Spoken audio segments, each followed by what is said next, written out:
Students, in previous video or in previous class, we studied the annual activity sheet and its format.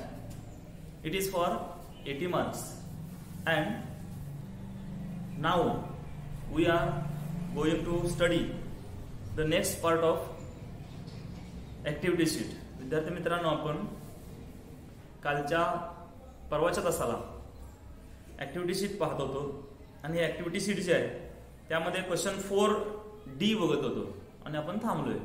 आता पुन्हा आपण resume करतोय question number 4D.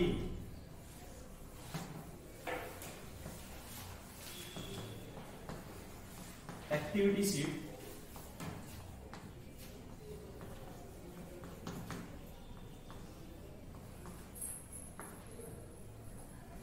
Standard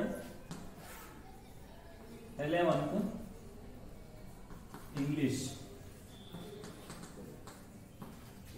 okay, question number 4D हा section 3 मधील question आहे, writing skills आहे आणि तुम्हाला सांगितलं की 16 मार्क्स साठी हा क्वेश्चन असणार आहे. आणि ह्यामध्ये बरेच ऑप्शन पण आपण पाहिलेले आहेत. क्वेश्चन नंबर 4A मध्ये ईमेल रायटिंग आहे, लेटर रायटिंग आहे. लेटर रायटिंग लिहायचं ते आपल्याला फॉर्मल लेटर लिहायचं आहे. बी मध्ये एक्सपान्शन ऑफ आयडियाज आहे, त्यानंतर ब्लॉग रायटिंग आहे आणि फिल्म रिव्ह्यू आहे. सी मध्ये अपील रायटिंग, लिफलेट रायटिंग आणि रिपोर्ट रायटिंग आणि फ्यू आणि काउंटर व्ह्यू आहे. आणि डी मध्ये आपण पाहत होतो स्पीच रायटिंग, कंपेअरिंग आणि डायलॉग रायटिंग आणि नंतरचा आहे तो इंटरव्ह्यू. बघा, डी मध्ये ऑप्शन आहे लिहायला आपल्याला स्पीच रायटिंग,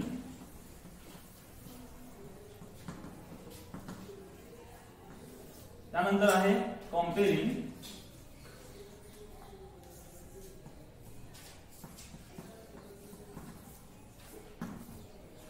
त्याला दुसरं और आहे डायलॉग रायटिंग. नेक्स्ट आहे इंटरव्यू.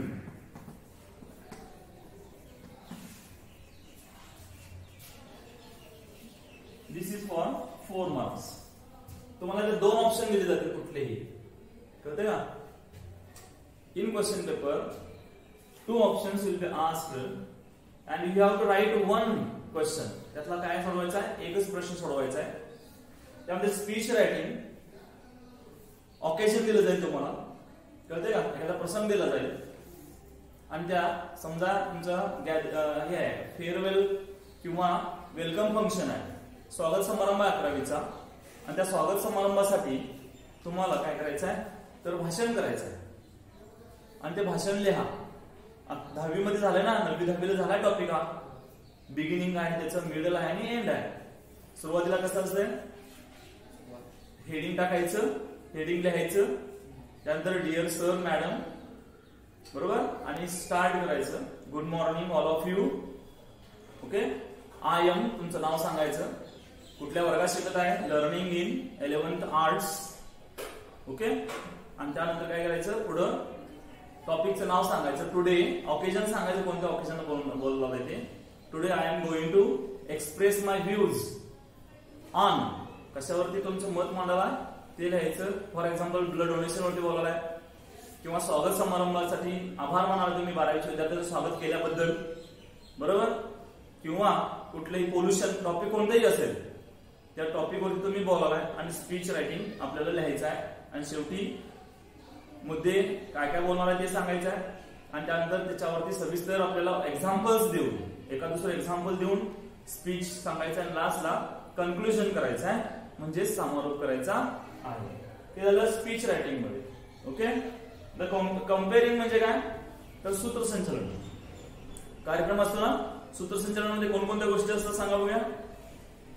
सुरुवातीला स्वागत गीत असते, बरोबर, वेलकम असते सगळ्यांचं, जे गेस्ट असतात ना ते मुद्दे लिहून पुढे लिहायचं आहे. कोण वेलकम केलं, कोणाचं वेलकम केलं, कोण कोण होते, बरोबर. त्यानंतर लाइटिंग लॅम्प, दीप प्रज्वलन, बरोबर असते ना, दीप प्रज्वलन केलं. त्यानंतर वेलकम स्पीच म्हणजे स्वागत प्रस्तावित म्हणतो आपण त्याला, आहे ना, असते ना, कार्यक्रम पत्रिका बघितले कधी तसं असते का नाही, कम्पेअरिंग करत असताना कोण केलं स्वागत प्रस्ताव, त्यानंतर स्पीचेस, कोण कोण स्पीच दिलं, काय काय म्हटले शॉर्ट मध्ये, त्याच्यामध्ये काही विद्यार्थी दिले असेल स्पीच असतात ना, विद्यार्थ्यांचे मनोगत, speech of students, speech of teachers किंवा प्रिन्सिपल, बरोबर, किंवा गेस्ट. ओके. आणि त्यानंतर जर समजा ऑफरिंग अवॉर्ड्स, जर एखाद्या फंक्शन मध्ये एखादा फंक्शन झाला असेल पूर्वीचा किंवा एखादं कॉम्पिटिशन झालं असेल, त्याची काही बक्षीस वितरण असते ना, डिस्ट्रीब्युशन ऑफ अवॉर्ड्स म्हणतात त्याला. काय म्हणायचं? Distribution of awards. कुणाच्या हस्ते दिलं, कुणाला दिलं आणि कशामध्ये, कशासाठी दिलं. समजा भाषण स्पर्धा आहे, एज्युकेशन कॉम्पिटिशन आहे किंवा हँड रायटिंग कॉम्पिटिशन आहे, आपल्याकडं स्पेलिंग कॉम्पिटिशन असते, कळलं का? अशा प्रकारे त्यांचं काय काय झालं त्याच्यामध्ये ते लिहावं. त्यानंतर लास्टला कन्क्लुजन. कन्क्लुजन मध्ये काय येणार? आभार, व्होट ऑफ थँक्स, हे कॉम्पेअरिंग, हे बोलायचं आहे आणि काय काय बोलणार त्याच्यामध्ये ते लिहायचं आहे. समजतंय कॉम्पेअरिंग म्हणजे काय? नेक्स्ट आहे डायलॉग रायटिंग. हा भाग परिचित आहे तुम्हाला. डायलॉग रायटिंग एखादा ऑकेशन दिला जातो, you are talking with your friend about career, choosing career, career निवडण्यासाठी तुम्ही बोलत आहात आणि त्यासाठी डायलॉग्स द्या. आपल्याला क्वेश्चन आन्सर्स मध्ये डायलॉग्स लिहायचा आहे. ओके. त्यानंतर नेक्स्ट आहे इंटरव्ह्यू. इंटरव्ह्यू घेत आहात तुम्ही, फेमस पर्सनॅलिटी आहे, तुम्हाला सांगितलं you are the representative of your college, तुम्ही कॉलेजचे रिप्रेझेंटेटिव्ह आहात म्हणजे प्रतिनिधी आहात किंवा क्लास रिप्रेझेंटेटिव्ह आहात आणि तुमच्या प्रिन्सिपलने तुम्हाला एक काम दिलंय, असाइन केलंय काम, आणि ते काम असाइन काय केलंय की फर्स्ट रँकला आलेल्या 10वी मध्ये विद्यार्थ्याचा इंटरव्ह्यू घ्यायचा आहे किंवा 12वीला फर्स्ट रँकला आलेले विद्यार्थी आहे त्याचा इंटरव्ह्यू घ्यायचा आहे. You have to prepare 8 to 10 sets of questions. तुम्हाला काय करायचं आहे? 8 ते 10 क्वेश्चन्स तयार करायचे आणि ते लिहायचे. कळतं का? फेमस पर्सनॅलिटी आहे, समजा अवॉर्ड विनर आहे, डिस्टिंक्शन मध्ये आलंय, एखाद्या एक्स्ट्रॉर्डिनरी काम केलं एखाद्या तुमच्या मित्रांना किंवा कॉलेजमध्ये आहे किंवा गावातल्या एखाद्या समाजसेवकाचा इंटरव्ह्यू घ्या, प्रिन्सिपलचा इंटरव्ह्यू घ्या, अशा प्रकारचे इंटरव्ह्यू तुम्हाला ती क्वेश्चन्स तयार करायचे आहे. दिस इज फॉर 4 मार्क्स. 2 ऑप्शन दिली जातील, त्याचा काय करायचं? एक अटेम्प्ट करायचा आहे परीक्षेमध्ये. लक्षात येते हे तुमच्या? लक्षात ठेवायला ना सगळं काळजीपूर्वक, त्याच्यावरती आपण क्वेश्चन्स घेणार आहोत त्याचे. त्यानंतर नेक्स्ट क्वेश्चन आहे तो section 4.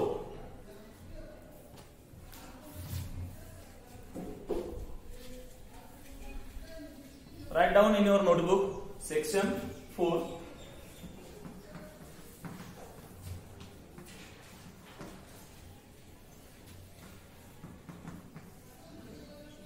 Literary genre.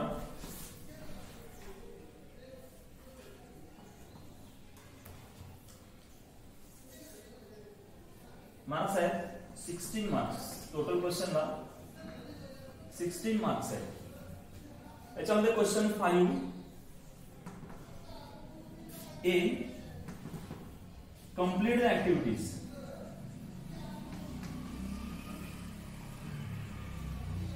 Complete the activities. Activities complete करा. हे टोटल प्रश्न कशावरती असणार आहे? ड्रामावरती असणार आहे. जर तुम्ही you have studied book, you have observe the book, तुम्ही जर पुस्तक ऑब्झर्व केला असाल, त्या पुस्तकामध्ये शेवटचा जो टॉपिक आहे सेक्शन 4 चा तो आहे drama, history of English drama, आणि त्यामध्ये काही नॉवेल दिलेला आहे. जर तुम्ही ड्रामा दिलेला आहे. जर तुम्ही पेजवरती, कंटेंट पेजवरती जर बघितलं तर त्याच्यामध्ये तुम्हाला लक्षात येईल की कोणता ड्रामा आपल्याला दिलेला आहे. बघा पेज नंबर फर्स्ट कंटेंट मध्ये आहे, त्याच्यामध्ये हिस्ट्री ऑफ इंग्लिश ड्रामा 4.1 आहे, 4.2 rising of the moon, 4.3 extracts of drama, म्हणजे काही त्यातले पार्ट घेतलेले आहेत. A midsummer night's dream William शेक्सपियरचा आहे, आणि बी आहे an enemy of people Henry John Ibsen, त्याचा ड्रामा आहे. त्या ड्रामावरती टोटल हा प्रश्न असणार आहे. Question number section 4 question number 5 आपल्याला परीक्षेला त्याच्यावरती क्वेश्चन्स विचारले जातील. त्यामध्ये काही पार्ट तुम्हाला पाठ करावा लागणार आहे. लक्षात येते का? त्यातले कॅरेक्टर्स कोणकोणते आहेत, हिस्ट्री ऑफ इंग्लिश ड्रामा मधलं एलिमेंट्स कोणकोणते आहेत हे तुम्हाला पाठ करावं लागेल. लक्षात येते का? आणि तुम्हाला लिहावं लागेल. त्यामध्ये कसे प्रश्न विचारतात बघा. Activities based on history of drama. एक आहे त्याच्यामधला first, activities on history of drama.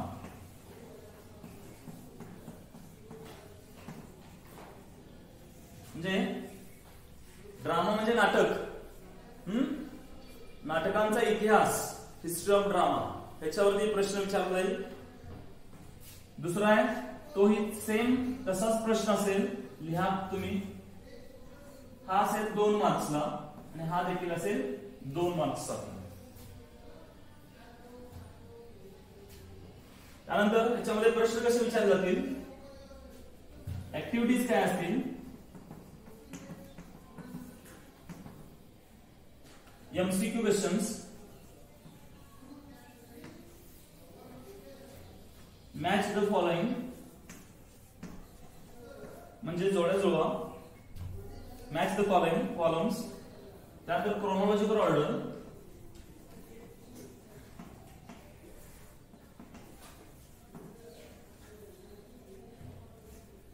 Next आहे fill in the blanks, fill in the blanks आणि elements of drama. Elements of drama, ड्रामाचे काही घटक दिलेले आहेत, ते सगळे घटक तुम्हाला या ऍक्टिव्हिटी मध्ये विचारले जातील.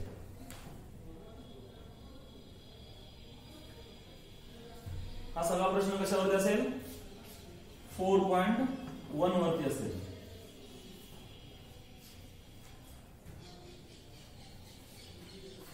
Look on blackboard. Question number 5A. Complete the activities. Activity complete करा. त्या पूर्वी काय दिले बघा, लिटररी जनर. लिटररी म्हणजे वाङ्मय. वाङ्मय एक प्रकार, जनर म्हणजे प्रकार. आणि वाङ्मय प्रकार कोणता आपल्याला ह्या वर्षी अभ्यासाला ड्रामा आहे. पुढच्या वर्षी 12वीला काय आहे, नॉवेल. नॉवेल म्हणजे कादंबरी, कळतं का? त्याचे हिस्ट्री ऑफ नॉवेल ह्या प्रमाण असेल. त्यामध्ये activities on history of drama 2 marks. Activities of history of drama म्हणजे पहिला जो इंट्रोडक्शनचा पार्ट आहे नाही, त्यामध्ये काही पॉइंट्स आहेत. त्या पॉइंट्स वरती आपल्याला काय करायचं आहे, तर प्रश्नाची उत्तरं लिहायची. त्यानंतर सेम ऍक्टिव्हिटी तशीच असणार आहे. 2-2 मार्काला 4 मार्काला प्रश्न असणार आहेत. त्यामध्ये कसे प्रश्न विचारले जातील बघा, MCQ टाइप क्वेश्चन. MCQ म्हणजे काय, मल्टिपल चॉईस क्वेश्चन. म्हणजे काय, एक प्रश्न दिला जाईल आणि त्याला पर्याय दिले जाते, कळतं का? Multiple choice. त्यानंतर क्रोनॉलॉजिकल ऑर्डर म्हणजे काय, तर तुम्हाला जंबल्ड सेंटेन्स दिले जातील. म्हणजे काय, खालीवर करून दिले जातील पॉइंट्स, ते आपल्याला क्रोनॉलॉजिकल ऑर्डर प्रमाणे लावायचे. त्यानंतर नेक्स्ट आहे फिल इन द ब्लँक्स. खालील जागा भरा. एलिमेंट्स ऑफ ड्रामा, त्यामध्ये काही एलिमेंट्स दिले ड्रामाचे, ते एलिमेंट्स ऑफ ड्रामावरती क्वेश्चन विचारला जाईल. नेक्स्ट ऍक्टिव्हिटी आहे, नेक्स्ट पार्ट जो आहे तो बी क्वेश्चन. तिथं 5A आहे ना, तो 5B लिहून घ्या. Question number 5B.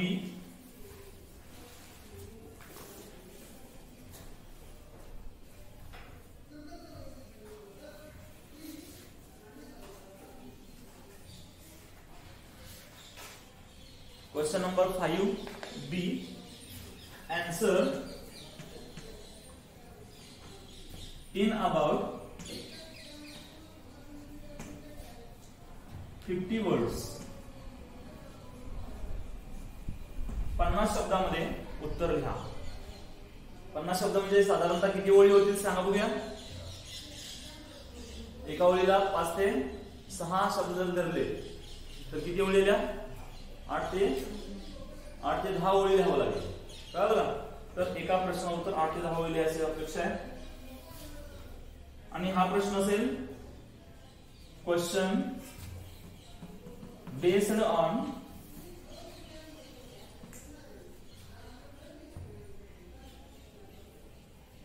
one act play.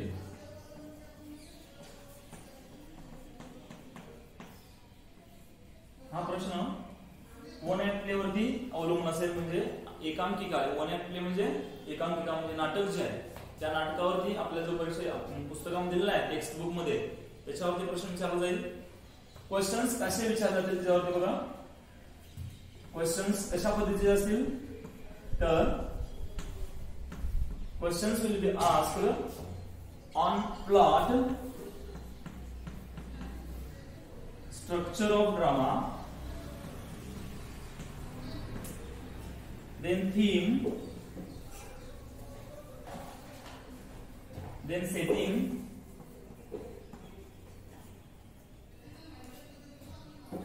then language,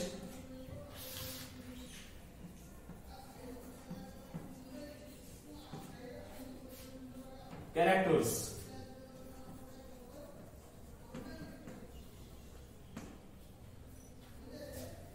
This question will be asked on one act play. एकांकिका जी दिलेली आहे त्या एकांकिकेवरती प्रश्न विचारला जाईल. And options are there. Plot, plot म्हणजे काय, कथानक कसं आहे त्या नाटकाचं. स्ट्रक्चर, त्याचं स्वरूप काय आहे. थीम, त्यातली संपूर्ण स्टोरी थोडक्यात ती कशी आहे.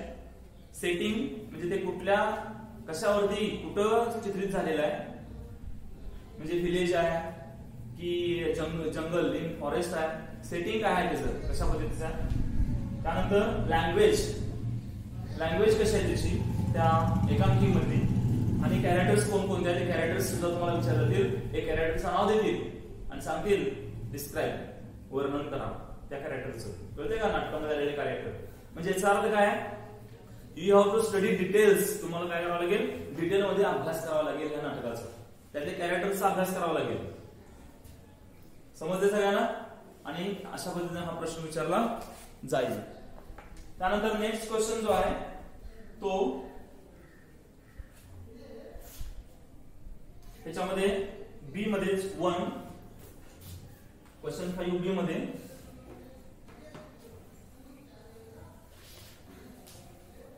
सर किती मार्काला प्रश्न? 4 मार्क्ससाठी.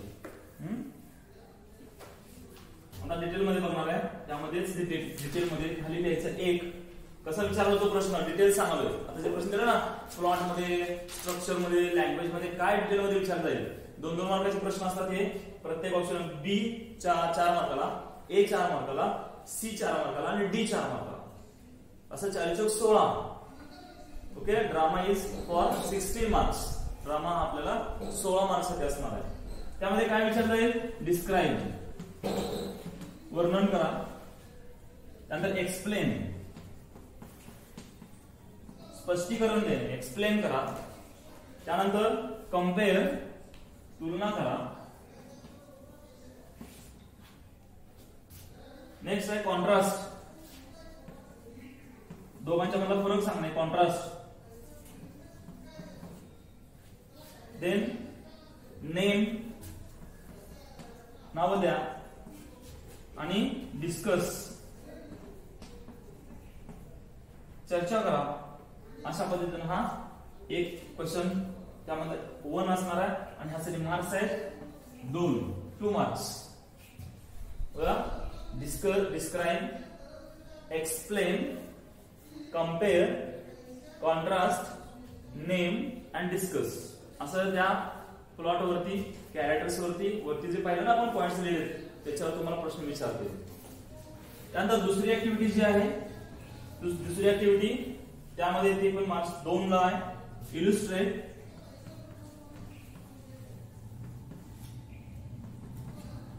Then interpret, then narrate,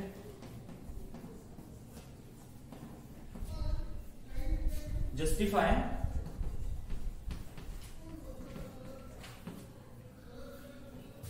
find, आइडेंटिफाय.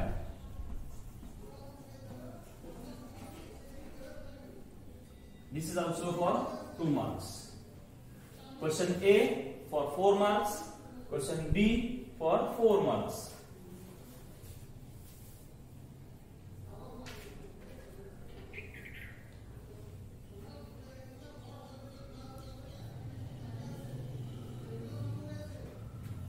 Okay.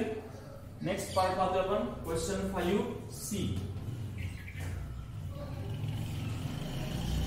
Answer in about 50 words.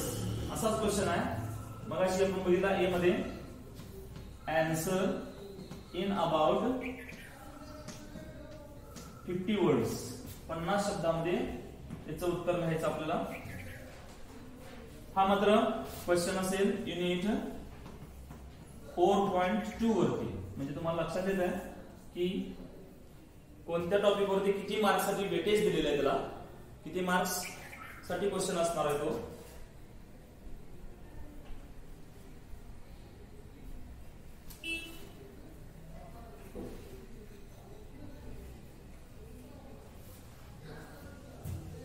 Sorry, हा प्रश्न आहे तो युनिट 4.2 साठी आहे. हा मात्र आहे 4.3. दुरुस्त करून घ्या, 4.3 वरती असणार आहे. बघा काय काय सी क्वेश्चन मध्ये तो देखील सेम अशाच प्रकारचा प्रश्न असणार आहे. थोडेसे चेंजेस आहेत त्याच्यामध्ये, ते आपण पाहतोय. बघा सी मध्ये 4.3 क्वेश्चन्स कशावरती विचारले जातील. Questions will be asked on plot, structure, next theme, setting, language and character.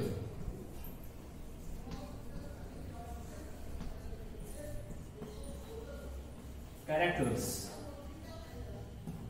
language and characters.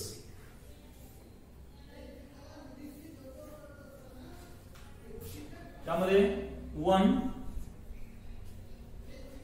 आधी दिलेल्या प्रश्नाप्रमाणे describe, explain,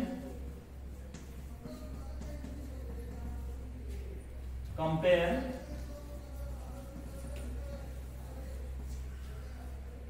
contrast,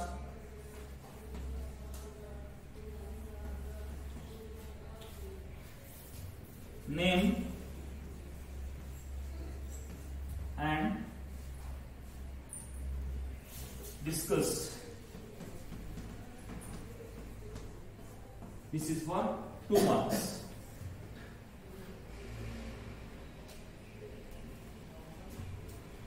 Second activity same मगाशी दिली त्या पद्धतीनेच बी मध्ये illustrate,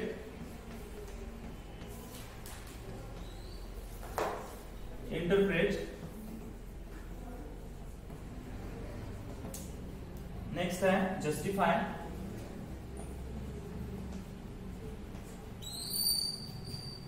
find, दिसते का नाही,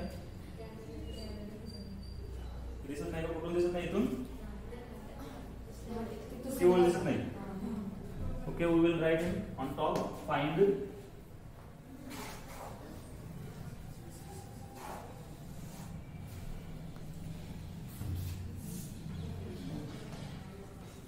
find and identify.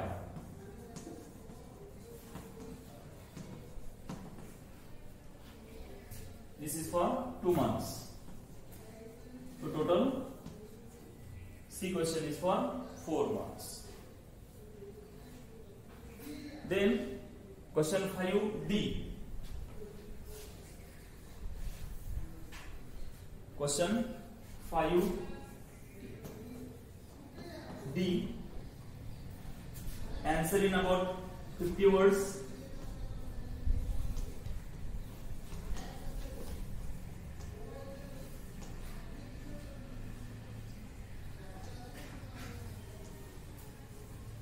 Answer in about 50 words. This question is based on unit 4.3 B topic. Complete करूया. कंप्लीट केला तुम्ही.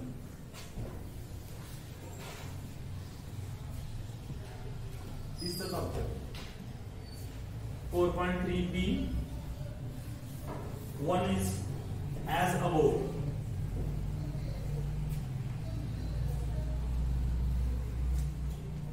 As above in question number 5C. लक्षात ठेवा काय लिहिले इथं. As above question number 5C म्हणजे काय.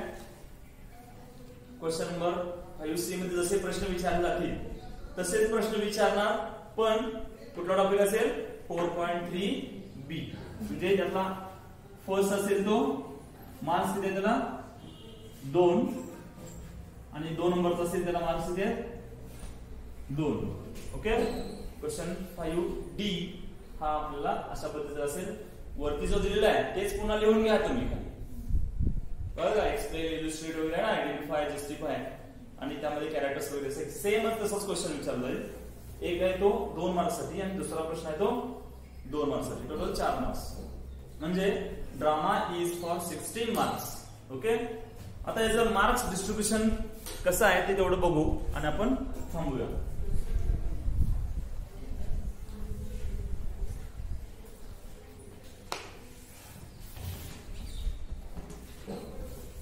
Distribution of marks.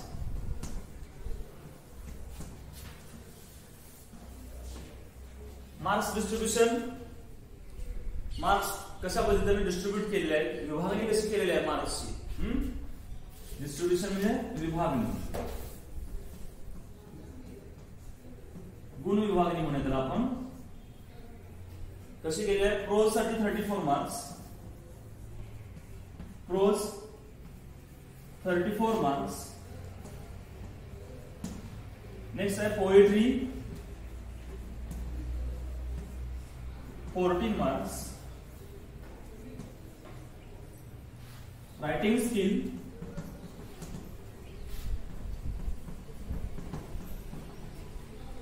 16 marks.